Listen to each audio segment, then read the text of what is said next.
Hello everyone, welcome back to my channel. मेरा नाम है विजय और मैं आज आज़ाद सेट क्या है और SSLV D1 क्या है उसके बारे में डिटेल में बात करूंगा।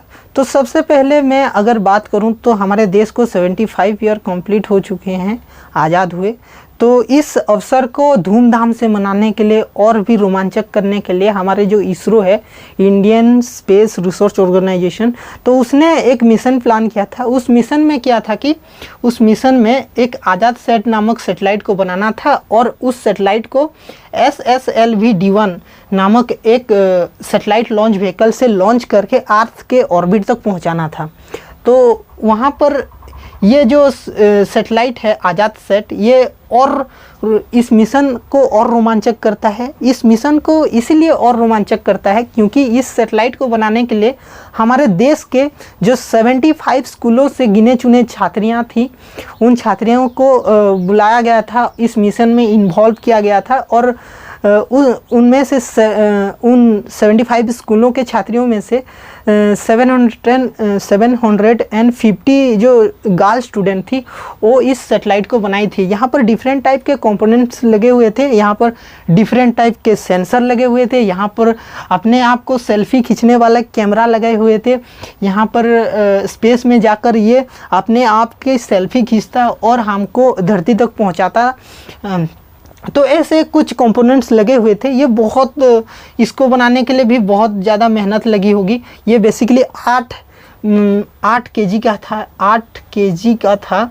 तो इस सेटेलाइट को basically small satellite launch vehicle D1 नामक एक सेटेलाइट लॉन्च व्हीकल से लॉन्च करवा के हमारे अर्थ के ऑर्बिट तक पहुंचाना था। और ये काम किया गया था 7 अगस्त 2022 को।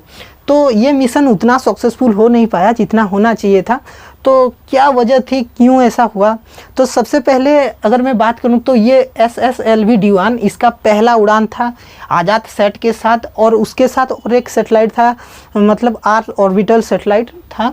तो इसकी बात करें तो ये बेसिकली डिज़ाइन किया गया था कि छोटे छोटे जो सेटेलाइट होते हैं जो 500 केजी के अंदर बने हुए होते हैं, 500 केजी के अंदर उसके वजन होते हैं सेटेलाइटों के, तो उन सेटेलाइटों को ये अंतरिक्ष में पहुंचाने का काम करता है। इसीलिए इसे डिज़ाइन किया गया था। तो इसका टेस्टिंग किया गया है और इसका ये पहली उड़ान थी इसके साथ, मतलब आज़ाद सेट के साथ। तो सबसे पहले अगर मैं बात करूं तो इसकी जो लेंथ है, वो इसकी लंबाई, मतलब ये 34 मीटर का लंबाई है इसका। और उसका जो डायमीटर है इसका, ये जो डायमीटर है वो 2 मीटर का डायमीटर है। और ये 120 टन का है। इसका जो वेट है 120 टन का है। और ये अपने साथ 500 केजी का वज़न उठाकर 500 किलोमीटर तक पहुंचा सकता है। तो इसका जो कॉस्ट लगा था, इसे बनाने के लिए जो कॉस्ट लगा था वो बेसिकली 30 करोड़ का कॉस्ट लगा था। तो अगर मैं बात करूं तो ये बेसिकली 3 से 4 स्टेज का बना हुआ है। तो पहला जो स्टेज है वो बहुत लंबा वाला स्टेज है, ये है फर्स्ट स्टेज है। और दूसरा स्टेज, ये वाला दूसरा स्टेज, और ये वाला तीसरा, और चौथा वाला में हमारे पेलोड को रखा जाएगा, मतलब ये सेटेलाइट को रखा जाने के लिए और एक चैम्बर है, तो उसे पेलोड वाला ये चौथा वाला है। मतलब ये बेसिकली 3+1 स्टेज का है, मतलब चौथा स्टेज 4 स्टेज का है। तो ये 4 स्टेज का है। ये जो satellite small satellite launch vehicle D1 ये 4 स्टेज का है। और इसमें जो तीनों स्टेज हैं, उन तीनों स्टेज में बेसिकली सॉलिड फ्यूल का इस्तेमाल किया गया है। सॉलिड फ्यूल वो फ्यूल है जो कि जैसे हमारे दिवाली में फटाकों में जो सॉलिड रहता है, बारूद भरा हुआ रहता है, वैसे सॉलिड फ्यूल बहुत तगड़ा होता है, बहुत तेज़ी से ऊपर पहुंचाता है। लेकिन मतलब ये आउट कंट्रोल में नहीं होता। जो सॉलिड फ्यूल होता है वो पावर तो तगड़ा देता है लेकिन कंट्रोल में नहीं रहता है। लेकिन हमारे जो इसरो थे वो हमारे जो इसके जो पाथ पहले से फाउंड किया गया था। जो तीनों स्टेज का पाथ था, जो स्टेज 1 था वो 94 सेकेंड तक चला। जो सेकेंड स्टेज था, मतलब पहला स्टेज 94 सेकेंड तक चला और ये सेपरेट हो गया। फिर जो सेकेंड स्टेज था वो मतलब एक्टिवेट हो गया, वो चला था 130 सेकेंड तक चला था। फिर जो तीसरा वो सेपरेट होने के बाद जो तीसरा स्टेज था वो 106 सेकेंड तक चला था।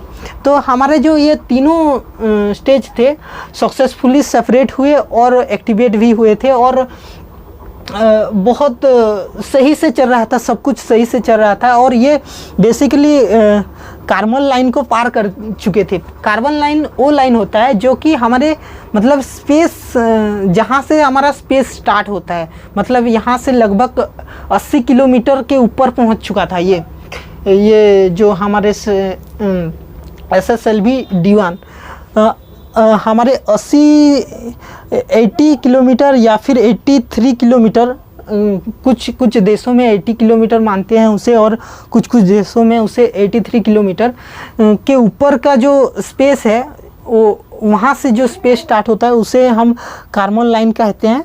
तो हमारे यहाँ पर जो सॉलिड फ्यूल का इस्तेमाल किया था, HTPB नामक एक सॉलिड फ्यूल का इस्तेमाल किया गया था उसके तीनों स्टेज को उड़ाने के लिए।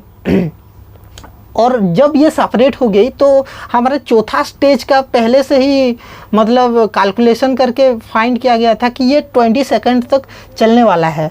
ये जो लास्ट स्टेज था वो वेलोसिटी ट्रिमिंग मॉड्यूल कहते हैं उसे। वेलोसिटी ट्रिमिंग मॉड्यूल ये बेसिकली सैटेलाइट का एंगल डिसाइड करता है कि इसे किस एंगल में छोड़ेंगे, कहाँ पर छोड़ेंगे। बेसिकली ये लो अर्थ ऑर्बिट सैटेलाइट है, तो इसे हमारे अर्थ के, इसे हम पोलर सैटेलाइट भी बोल सकते हैं, जो अर्थ के पोल पर, नॉर्थ और साउथ पोल पर मतलब रोटेट करता है। ये बेसिकली सर्कुलर मोशन पर रोटेट करता है। इस टाइप के सैटेलाइट को हम पोलर सैटेलाइट भी बोल सकते हैं। तो ये बेसिकली वेलोसिटी ट्रिमिंग मॉड्यूल में थोड़ा सा दिक्कत होने के कारण, कोई सेंसर इशू, कोई छोटे से टेक्निकल इशू के कारण हमारे जो फोर्थ स्टेज था, फोर्थ स्टेज में ये हमारे फोर्थ स्टेज में हमारे जो 20 सेकेंड तक चलने वाला था वो 20 सेकेंड तक ना चल के 1 सेकेंड तक चला। और ये बेसिकली सर्कुलर पाथ पर जाने वाला था, लेकिन ये 1 सेकेंड के चलने के कारण ये बेसिकली इलिप्टिकल ऑर्बिट तक पहुंच गया होगा। तो इसीलिए ये हमारे से डाटा लॉस हो गया इसका, और ये अंतरिक्ष में ही खो गया और मिशन फेल हो गया। तो ये थी बात हमारी जो आज़ाद सेट नामक सैटेलाइट की। तो इससे निराश होने की कोई ज़रूरत नहीं है। हमारे जो देश के बेटियां हैं जो ये सैटेलाइट को बनाई थी, तो इससे निराश नहीं होकर और ज़्यादा उत्साह होने की बात है।